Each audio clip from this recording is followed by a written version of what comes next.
Thank you for tuning in to the Voice of the Victim podcast. We discuss a lot of sad and potentially triggering things on this show. We try to be as sensitive and cautious as possible, but if you are sensitive to things involving abuse and may be triggered, please think twice before listening to our show.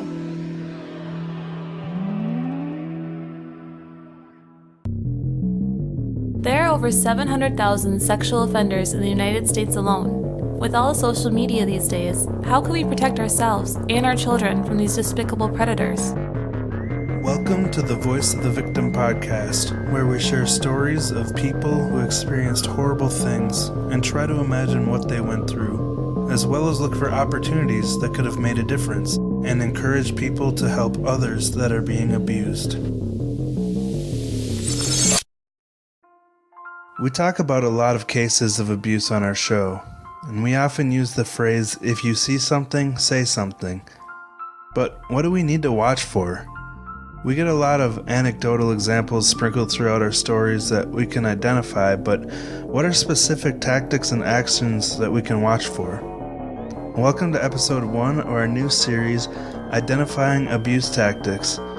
This week we'll be discussing child grooming. Grooming can happen to anyone, no matter the age, but this week we're specifically focused on children. Welcome to the Voice of the Victim podcast. I am Rosie. And I'm Ryan. What? That was a very radio voice. I was just trying something new. Interesting. Let us know if you like that. Oh my gosh. This week's episode was inspired by us wanting to find a good resource in a podcast format for becoming educated on the different tactics of abusers. Because, it's hard to find one place where you can go just to familiarize yourself for the first time with different tactics we can watch out for. And so we did a little bit of digging and realized there's so many different types of situations we could pretty much make a series on it. So today, we know there's a lot of different types of tactics used, but we're specifically focusing on the targeting of children. And in the future, we'll cover other topics that relate to adults, like gaslighting and stuff like that. But to get started, we're going to focus on children. So is there anything that you want to talk about, Rosie, before we get started today? No, but it sounds like Quesadilla wants to say something. I wonder if anybody can hear him meow. Yeah, he likes to walk into the room and just... No, I think he's done make himself known. We can start. Himself. All right. So to get started, we want to read a page from RAINN.org. That's RAINN. It stands for the Rape, Abuse, and Incest National Network, and it's a national anti-sexual violence organization. And they have an article called Warning Signs for Young Children, and it shares some scary facts, but also some helpful tips. So, Rosie, will you read that for us? Yes. The heading is Warning Signs for Young Children. Every 9 minutes, government authorities respond to another report of child sexual abuse. Child sexual abuse can include sexual contact with a child, but it may also include other actions, like exposing oneself, sharing obscene images, or taking inappropriate photos or videos of a child. These crimes can have a serious impact of the life and development of a child, and can continue to impact the survivor later in life. Yeah, and that's a big part of the reason why we need to talk about it and try to avoid it before it happens, which is the main goal of this episode we're doing, is so we can all be better educated, because, a lot of the stuff we learned while making this outline was stuff that, we kind of knew in the back of our minds, but, we learned a lot along the way. So I think to have a resource like this where it's all in one spot will be really helpful. Right. Especially because if we can avoid it, then there's a lot of serious implications that happen later in life, just dealing with the PTSD and all that stuff that can hopefully be avoided. Learning the warning signs of child sexual abuse is often the first step to protecting a child that is in danger. If you can spot sexual abuse, you can stop it. So the first section is talking about signs that a child may have been sexually abused. So these are things that parents will want to watch out for, behavioral signs or physical warning signs. So let's get into that part. It's not always easy to spot sexual abuse because perpetrators often take steps to hide their actions. Some signs are easier to spot than others. For instance, some warning signs might be noticed by a caretaker or parent and are often red flags that the child needs medical attention. Listen to your instincts. If you notice something that isn't right or someone is making you uncomfortable, even if you can't put your finger on why, it's important to talk to the child. Yeah, and this is a detail we'll be stressing throughout this episode. Talking to the child. I like this paragraph a lot. Yeah, because, and especially trust in your gut, talking to your child if you have any suspicions, or even if you don't, just having checkups regularly, making sure that your child is educated, because, sometimes we have low expectations of children. We don't think they can comprehend certain things like this, but just try to teach them. You might be surprised of what your child can actually understand, because if they do know what's right and what's wrong and what's inappropriate, and they feel comfortable talking to you about it, then that opens the door for them to be honest and open with you, and hopefully, you can communicate with them and identify these things before it's too late. So let's talk about some physical warning signs. My mom, when I talk to her about my abuse in my past, she always says that she had gut feelings about things. Oh, really? But there was never like anything standing up right in front of her that said this isn't right. Yeah. But she always said that. Like, for instance, one time when I was still 14 and I was meeting up with my abuser, and I had left, my mom was going to work, but again, she got home somewhat early, but I was just coming home myself, walking in the rain, and she asked me, why are you walking home? Where did you go? Why are you all wet? And I was like, I just wanted to take a walk in the rain. And there was nothing she could say about it because she didn't know anything that actually had happened, but she said, that was so weird. And I had a really weird feeling in my gut about it, but I didn't say anything. Mm-hmm. So just things like that. Yeah, that's a good if example. She would have sat me down and pressed harder, who knows what would have happened. Yeah. What would have happened. Well, thank you for sharing that. And it's a little bit of a different situation because I guess the focus today is on smaller children. Right. I guess what I'm saying is that children, no matter the age, aren't going to openly say what's happening. Yeah, unless, like you said, you can make them feel comfortable and ask them questions. But, okay, well, let's talk about some physical warning signs. Sexually transmitted infections.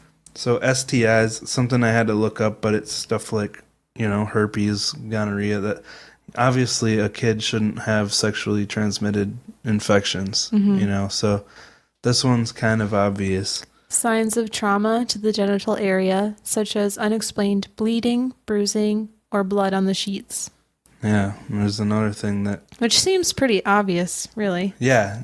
That's what I was about to say is... You're going to see bruises near a penis or a vagina. You're going to ask questions, right? Yeah, hopefully. So, like you said, these are both kind of obvious, but, sometimes... parents don't want to suspect the worst that's happening to their child, so sometimes they might try to brush it off as that's weird, but I'm sure it's fine. I don't know. I guess it depends on the parent, but if I was a parent, I don't think I would want to believe that something like that was happening to my child. Right. I think that is the problem with a lot of parents. Yeah. All right, so let's talk about some behavioral signs, things that we can look for just in the way the child's acting. Sexual behavior that is inappropriate for the child's age, bedwetting or soiling the bed if the child has already outgrown these behaviors, not wanting to be left alone with certain people, or being afraid to be away from primary caregivers, especially if this is a new behavior. Yeah, and that's a detail that they stress is if it's a new behavior. Like if your child's been a certain way for their whole life, then that might not be something you need to worry about as much. But if their behavior suddenly changes when there's a shift in who they've been with, that could be something to keep an eye on. Tries to avoid removing clothing to change or bathe. Yeah, so Doesn't it seem like another one is if the young child starts becoming overly sexually interested too? Is that one already in there? yeah, that was. Oh, it is. It's the next one. Yeah, that's in the next Okay. section. So let's move on to emotional signs. Right. Which I just said, but was dumb enough not to look ahead. No, that's good. I'm glad that you're interacting with this, and bringing out your own thoughts. Excessive talk about or knowledge of sexual topics, which the only reason why I bring this up is because it was in a episode of Law and Order that I was really into. Oh yeah. I don't remember. Was that when Olivia was trying to talk to the little boy and find out why he was? I can't remember exactly. There's so many good ones, but that's what I was thinking of in my head. Yeah. Resuming behaviors that they have grown out of, such as thumb sucking, nightmares or fear of being alone at night, and excessive worry or fearfulness. Yeah, so some of these things are normal for a kid. I know I had nightmares and excessive worry when I was a kid. Were you a thumb sucker? I don't think so. But I did chew on my finger a lot. Oh, gross. Anyway, that's not important. But yeah, I think these are some helpful tips that on this rain.org. So now let's get into what it says about signs that an adult may be hurting a child. Okay. Keeping children safe can be challenging since many perpetrators who sexually abuse children are in positions of trust. 93% of child sexual assault victims know the perpetrator. That's interesting. Keeping a child away from the perpetrator may mean major changes in your life, even if you are outside of the child's family.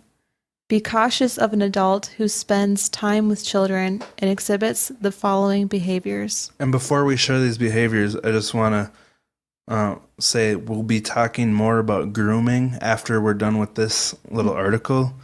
And there's some details within the grooming process that, if there's special attention given to those details, a lot of this kind of stuff can be avoided. Isn't that crazy? 93%? Yeah, are people that were already in their lives. They're so concerned about strangers, but for the most part, you gotta be checking out the people in our families. Well, yeah, and as we get into the grooming process, it's people that we trust. Yeah. It's people that have earned the trust of the adults around the child and of the child, and it's a scary thing.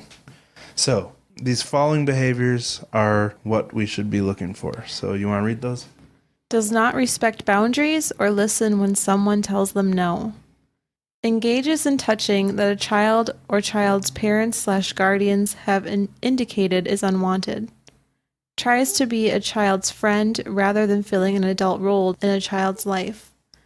Does not seem to have age-appropriate relationships. Talks with children about their personal problems or relationships. Spends time alone with children outside of their role in a child's life, or makes up excuses to be alone with the child. Expresses unusual interest in child sexual development, such as commenting on sexual characteristics or sexualizing normal behaviors. Gives a child gifts without occasion or reason, and spends a lot of time with your child or another child that you know. So, a lot of these could be innocent if they weren't combined with other ones of these, but... Well, some of them. Not the unusual interest in child sexual development. That's why I said some of them. Okay. Trying to be a child's friend, that can be normal, especially if the person's not a parent. Right. but it's combined with these other things. And again, these are behaviors that we want to be suspicious of, you know. I mean, a lot of these are inappropriate, but It's just scary. Like you said, it's hard to draw the line between this is okay and this is not okay yeah. when you're trying to check the boxes on if this person's a perp or not. Yeah, and there's a specific detail we'll talk about later that it makes all the difference in whether these things transpire into something more serious. But we'll talk about that in a bit. So now let's talk about taking action, because it's definitely not something that's easy, but it can make a huge difference in the child's future. So you want to talk about that? It's not always easy to identify child sexual abuse, and it can be even more challenging to step in if you suspect something isn't right. If a child tells you that someone makes them uncomfortable, even if they can't tell you anything specific, listen. Talk to someone who can help you figure out if this is something that must be reported, such as a staff member from your local sexual assault service provider. In the meantime, if you are the parent or have influence over the child's schedule, avoid putting the child in a potentially unsafe situation. Remember, you are not alone. If you suspect sexual abuse, you can talk to someone who is trained to help. Call the National Sexual Assault Hotline at 800-656-HOPE or 4673, or chat online at online.rain.org. Yeah, again, that's 800-656-4673 and online.rainn.org. So, I mean, it's an awesome website. It's got a lot of resources, and I mean, it's an important organization to exist because... Yeah, I've checked it out before. Oh, really? Well, because of that store that wanted to sponsor us, but it was fake, remember? They said they gave their profits to Rain. Oh, so yeah. I looked it up and I emailed. Yeah, that was very smart of you to check with the organization they were claiming to donate to. Thank you, sir. And, well, I figured that might have been like a one-time, like 1 month they give their profits to one organization, another month they do it to another one. But Doesn't I don't matter. know. It could have just not been donated yet, but I don't care. I think the opportunity's passed anyway. I think so too. Okay, so every situation is obviously unique, but like we mentioned a little earlier, they often start with grooming the target. So we're going to talk about what grooming actually is, and we found a great video from Kati Morton on YouTube. If you haven't, definitely go check out her channel. She's really good. Oh, you've seen her before? Well, didn't we listen to her on the way home? Oh, yeah, that's right. Chicago? Yeah, she's actually an author. She's got a book out about mental health. So she's doing really good work. But she made a video called 7 Signs of Grooming by a Sexual Predator. And so that's kind of going to be our source for the rest of the episode. And these steps can apply to anyone, but we're specifically going to be discussing how they apply to child victims and expanding on these points. Kati said she took her knowledge from reading several different books about these tactics. They all had a different amount of tactics, you know. They were all kind of the personal author's take on it, but she broke several different books down into her own 7 stages of child targeting, and I thought that it covered the bases really well. So, yeah, definitely. So first, let's talk about step 1, identifying the victim. And this one's pretty straightforward. The abuser will usually find their target before ever starting the grooming process. There are a lot of different reasons that someone could be targeted. They may see an easy way in for themselves, whether it's a vulnerability, like a child with a lot of freedom and not much supervision, or a child of a close, trusted friend, or it could be the way someone looks. Now, it's important to realize that no matter why a person is targeted, it's not their fault that they're being targeted. Yeah. So number 2 is gaining trust and access. And the scary part about this one is it can be done in a very subtle way. some of these people can be master manipulators, and they are able to instill in you, the adult that's supposed to be protecting the child, a very genuine feeling of trust for them and in the child. Right. Katie gave examples of how this could be done, from offering to help tutor a child to helping the parents of the victim with loading a car. They're just trying to find a way into the life of their target and work toward building that trust. Katie stressed that this isn't an overt action that's easy to recognize. These actions appear to just be normal actions that a kind person would do, but they're intended to gain the trust of the target and of the target's parents. And of course, we aren't saying that everyone that's nice to you is trying to manipulate you. There's a lot more to this process than just being a nice, helpful person. So let's move into the third point, filling an important need in their life. Sadly, this is a lot easier with inexperienced children because they haven't dealt with as many people in life. And of course, I'm not saying that kids are stupid. They just lack the experience, and they need the help of adults that truly care for them to protect them from this type of manipulation. This could range from giving the child money to buy candy or buying the child gifts that they wouldn't have gotten from their parents. They're intended to make the child feel safe and feel like they are the only person that can fill a certain role for them. Yeah, so along with that, it's intended to make their target feel like they just can't live without this person and they need this person in their life. You know, it's a powerful bond that they're trying to form to avoid ever getting caught. And up until this point, these actions are mostly innocent. The ones we've talked about, like, parents really don't start worrying about these things too much. But this next stage that we're going to talk about is where it crosses a line.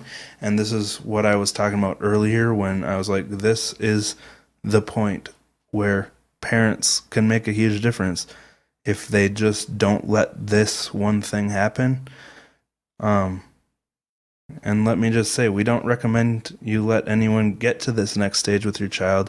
And we know every situation is different, and it's up to the parent to make the call, and sometimes it can't be avoided. But honestly, this next stage is what makes the abuse possible. So, Rosie, you want to share what that is? Isolating the target. Predators will try to get their target in a situation where they are alone together. It can be giving them a ride home from school or taking them to do something fun. Or, like we mentioned earlier, tutoring. And I don't know if there's any reason for a tutor to ever need to be alone with a child, right? No, you can always, don't you go to a library to get tutored? Yeah. Or sit at the kitchen table? Yeah, out in the middle of the house where everyone's moseying around. Right. So the scary underlying objective during this stage is establishing trust. And often this stage will go on and on without the predator actually making a move, because it's designed to make you feel like you can trust this person. So, yeah, there might be nothing bad that the person is doing, but they're establishing trust that they can use later if they have bad motives. So, but like I said before, this is one that can easily be avoided unless you need, like, you know, a babysitter or a nanny for your kids or something. But otherwise, there's really no reason for a child to be alone with an adult that's not their parent. So So the next stage is creating secrecy within the relationship. And this part is a huge, it's a huge part of the manipulation of the child's emotions. The predator will react to certain things the child says by subtly creating shame around it. They may say, "I wouldn't tell anyone that," or telling the child that they're weird for a certain thing, with the goal of making the target feel like something is wrong with them. But then they offer the solace of saying, "But you can tell me, I would never judge you or make you feel bad for that." And it's a way of making the child feel like they have this close, almost best friend-like relationship with the predator, and typically forms while they're alone. So again, if we can avoid step 4, being alone, it makes the rest of this impossible, pretty much. Once the relationship is formed, the predator may also threaten the child by saying they'll harm themselves or share some secret that they've shamed the child for with everybody else. Yeah, and this is scary. The fact that the predator will take something the child said innocently, with no qualms, and make the child feel ashamed of it, and then use that shame against them later almost as blackmail, saying, if you tell anyone what we've been doing, I'll tell them your shameful secrets. It's such a deep and scary form of manipulation, but it really helps you understand why children might be so fearful to come forward when they're being abused. So the next part is sexualizing the relationship. And this part is obviously the end game of the predator. This is what they're putting in all this work for, to be able to have a sexual relationship with their target. Again, this won't always be obvious and overt at first. The predator will get the target in vulnerable situations, and at first they won't do anything sexual. But first they'll build trust from the child by getting into these vulnerable situations and making the child feel okay. This could start out as innocently as putting an arm around the target, linking arms or holding hands to walk, or rubbing their back. Things parents typically do with their children. And it would seem innocent on the outside, but it could actually be giving the predator some type of nasty gratification. Predators will also set up scenarios with their target where it's normal to be naked in front of each other, like going swimming somewhere and changing into a swimsuit. And this is scary because, young children can't go into changing rooms by themselves. An adult has to help them. But if the adult is a pervert and getting some kind of sexual gratification from this, while also creating this trust with the child where they can be naked in front of them, it's working toward the predator's evil goals. And again, if we can avoid step 4, we can avoid all of this. Of course, like I mentioned earlier, life isn't that simple. Parents can't be with their children 24/7. They may need to rely on babysitters or nannies. But there's nothing wrong with having some kind of monitoring on them, maybe. And also, this is what we mentioned earlier, talking to your children about the time that they spend alone with other adults and educating them about what is right and what's wrong so they know what would be inappropriate. It's never too early to start doing that. And it's also important to help them realize they can feel safe talking to you. And that if someone does something bad to them, it's not their fault, because again, the goal is making them feel comfortable enough with being able to tell you about the things that you've helped them learn are inappropriate. The predator may also play on the child's natural curiosities about the body, making the child feel like it's okay to see another person's naked body, to learn about it.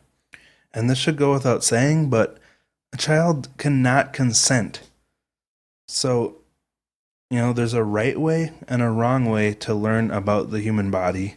There are biology books and children's books that teach about the body. They don't need a random adult educating them about this. And to think that they would ever use this is just so disgusting. I still remember my book my mom got me. Everybody poops? No. Is that what you got? Isn't that just about pooping? Rosie, I did not get any education about anything from my parents. My mom gave me a book, I can't remember what it was called. It's all about my body or something. It was really I'm sorry. What I just said was so unfair because my parents did teach me a lot. It's just about taboo things they didn't teach me about. And it got really uncomfortable whenever we talked about it. In my book, there were vivid illustrations about how to put a tampon in the cartoon. Stuff. Oh. Well, mine was about girl stuff. Yeah. See, but that proves my point that there are appropriate books for this type of thing. An adult not even parents need to show them this with their own bodies, It's my aunt showed me how to put a tampon in. You can cut that part out, actually. I'm dying. And my book really did have that illustration. That was real. And I You know, remember sitting with my friends, and we would open it up, and we'd be like, to each his own, you know. There are obviously no sexual bad intentions right. in that situation. It's just, you know, there are other ways. I don't know anything about that, so I won't talk like I'm an authority because I've never had to learn how to put a tampon in. And Okay. so I won't pretend to. To be an expert on that? Yeah. Okay. But let's get to the seventh and final aspect that we're going to talk about today. It's controlling the relationship. And this part is a culmination of all the grooming we've already talked about. This is where the predator uses the dependence a target has on them or the power they have to control their victim. And again, we talk a lot about power imbalance within abusive relationships, and this is how it's created. Right. The predator will use these different facets to keep their victim from ending the relationship. Whether it's the gifts that they've been buying or a secret they've shamed the victim for, but promise to keep it as long as they don't talk about the sexual relationship. And this is especially scary when it's someone like a teacher who is well respected and has control over their victim's future, or at least, you know, that's what they make their victims think. Is that, you got somebody in mind when you say that? Well, we did just talk about Brittany Zamora, which, if you haven't heard that, what is it, episode 64? No, I'm way off. Or 5? You'll find it. Yeah, I'm starting to lose track because there's been so many episodes. But yeah, definitely go listen to Brittany Zamora's because you can see how she built up this trust and then abused it. All right. This could also be based on an emotional need the predator has been filling. If the predator is telling their victim over and over that they're the only ones that can understand them, or only ones that can give them what they need, or that everybody else will think there's something wrong with them if the truth gets out, the victim starts to believe it. And this is especially effective on children because, again, they don't have the life experience. And this is where that big, dumb S word comes back into the equation. Shame. The predator will use shame to make the victim feel like they're unlovable by anyone else, or that they are to blame for what's been happening to them. And like the only person they can talk to about it is their abuser. It's an awful and devastating trap that the abuser has laid from the first stage of the relationship, and it's what prevents children from wanting to talk about it. All these stages we've talked about are flat out manipulation and abuse, and it's important as adults to be able to identify it before it's too late, and also to make sure children know that if they are in this trap, they're not to blame. Heck, all the information we talked about here would be good for a child to learn themselves. If they were educated and free from the trap of shame, they would be a lot less likely to be trapped in this type of situation. And again, we can free them from that trap of shame by making them realize that if any of these things happen to them, it's not their fault, and they can talk to us about it. There's such a problem with the whole concept of shame and taboos that make these type of child abuse situations possible. The abusers are able to force their victim into keeping a secret based on the concept of shame and taboos, and I hate it. I think it should all be able to be talked about openly and honestly, and if we make it a practice to educate our children from a young age about all this, they might be a lot less likely to be abused. And why not? Kids aren't dumb. They're capable of being taught.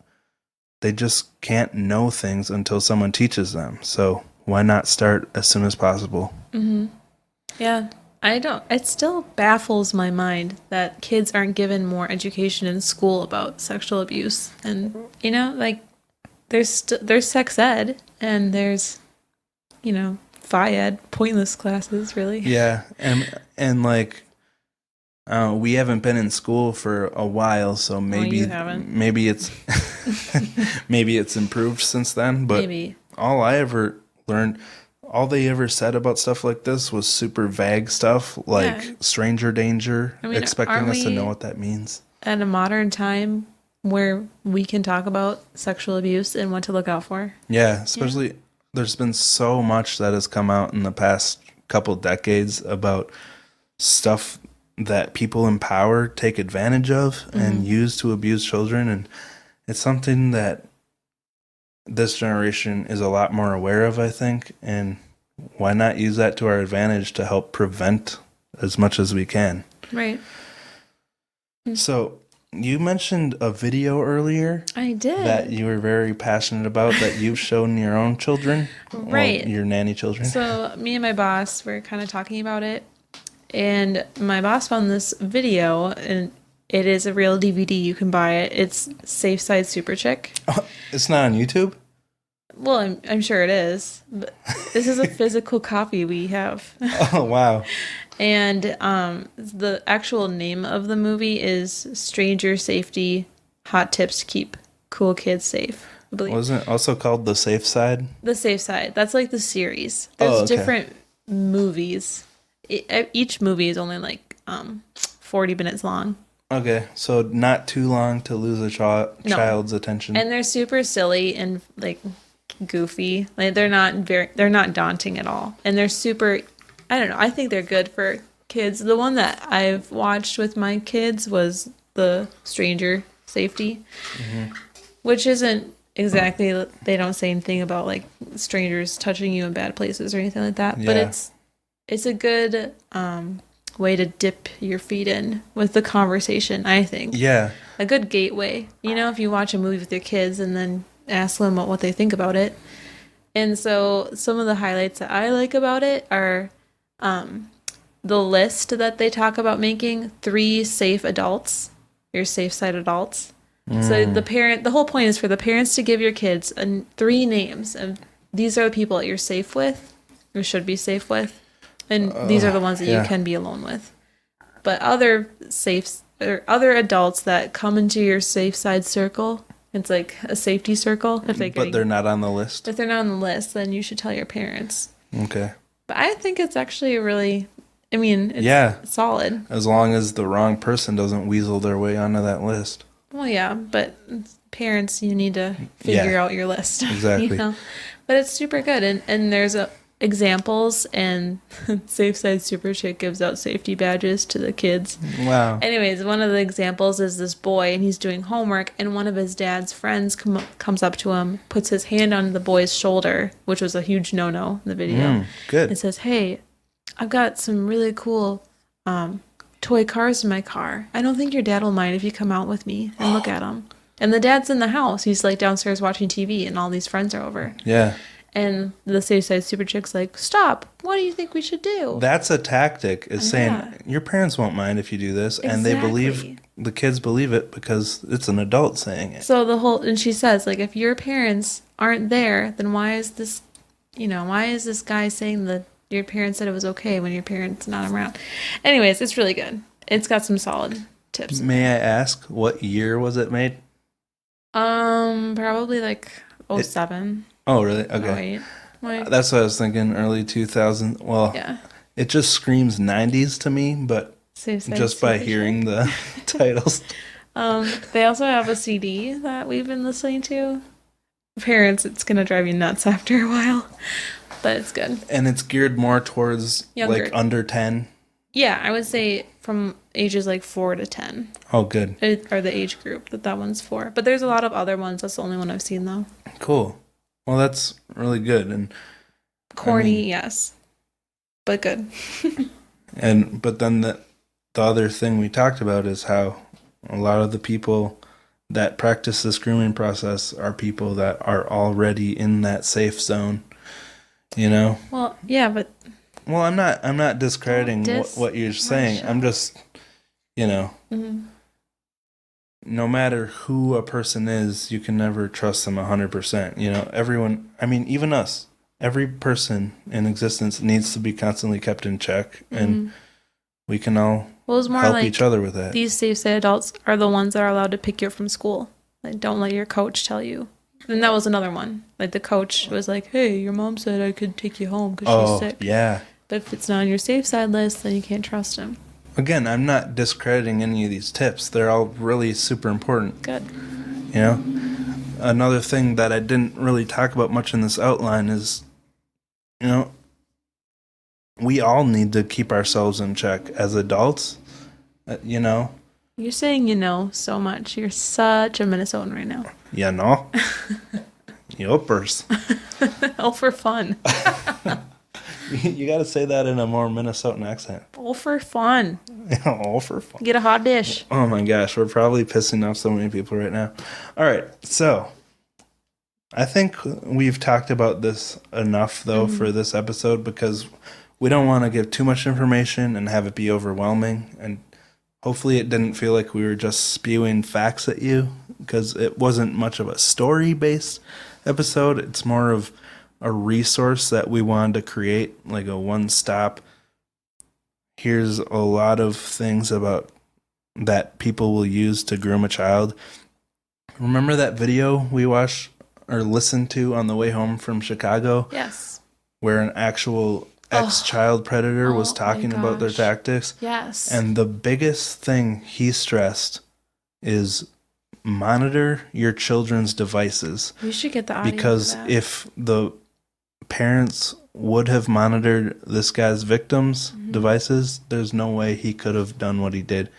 Because that's the thing with isolating children.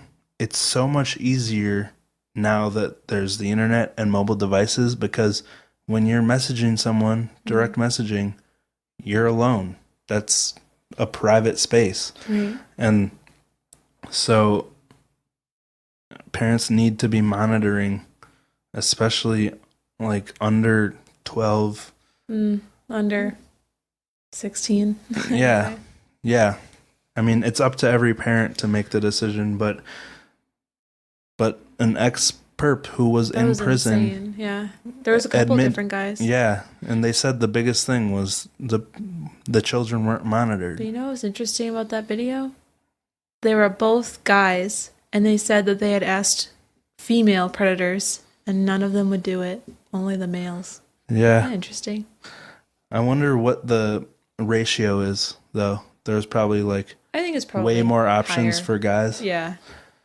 I don't know, but And maybe the Scary female predators felt a little more ashamed. I don't know. yeah, who knows? But here's another detail I want to bring up this week is Brittany Zamora was sentenced Yes. to 20 years.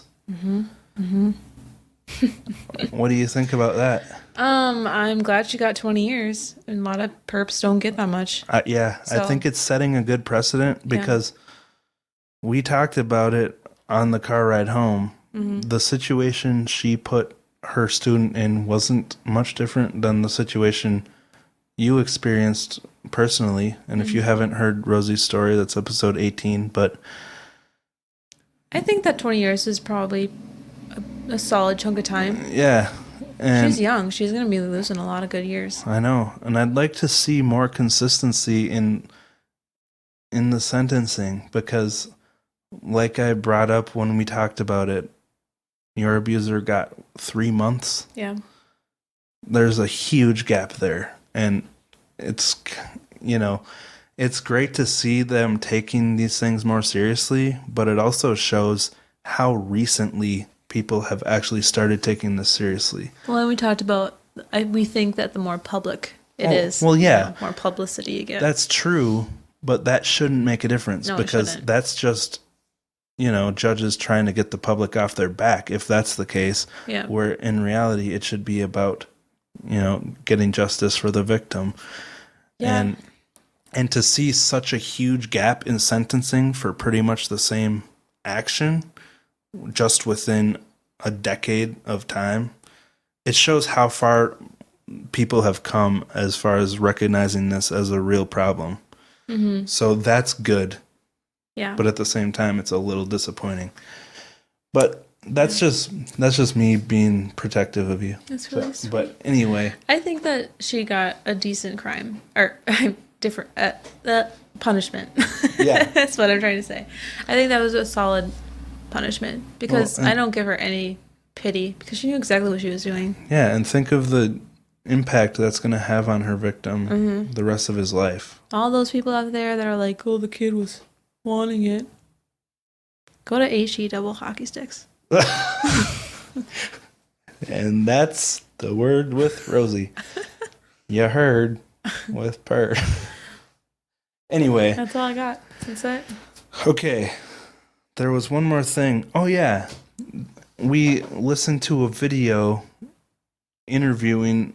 It played some of the recordings of the police interviews with the children that Brittany... Yeah, that's right. And the kid that we talked about that was watching the door for them... He sounded He so little. sounded like a... Baby. A shrimp. He was so young. And it was just like... It put it in perspective, like...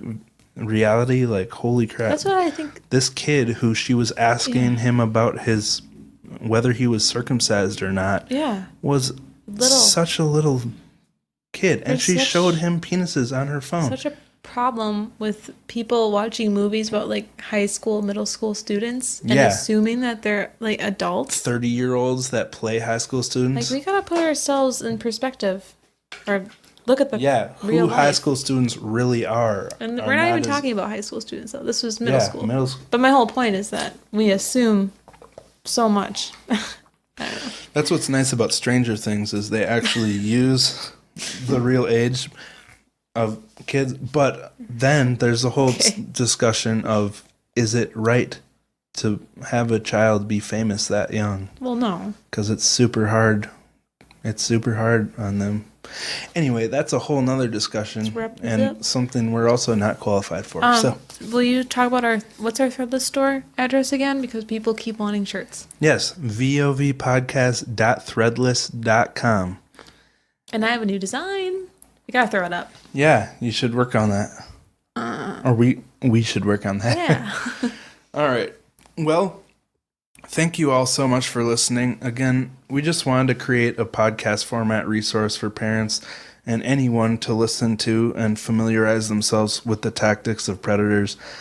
Honestly, we learned a lot making this episode, and, you know, the memories don't, or at least my memory doesn't work that well, so this is an episode I'm probably going to come back to and listen to regularly just to continue to remember the different things to look out for. But we just wanted to do the research and educate ourselves first and then share what we learned with you. So hopefully this episode can be a helpful resource that you can share with anyone, especially if they're responsible for children. So what do we know? We're just two 20-something-year-old kids with no children of our own, but we didn't get any of this information from ourselves. It was all from professionals. So Rosie wants to wrap things up. So, do we have any cat news? Nope. Nope. Okay.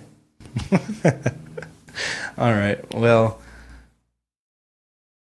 yes, you can follow us on Instagram at VOV Podcast, Twitter at VOV Pod, email us at vovpodcast@gmail.com, and if you want to leave us a 5-star review, we'll read it. I was trying to say that really fast, it didn't work out. If you want to leave us a 5-star review, we will read it gladly. Oh yeah, we didn't put any in this outline, did we? No, we forgot. That's okay. Should we pause it quick and grab some? Nah. Okay, sorry guys, Rosie called it. All right, I think that's it. Thank you for listening, and we'll talk to you next week.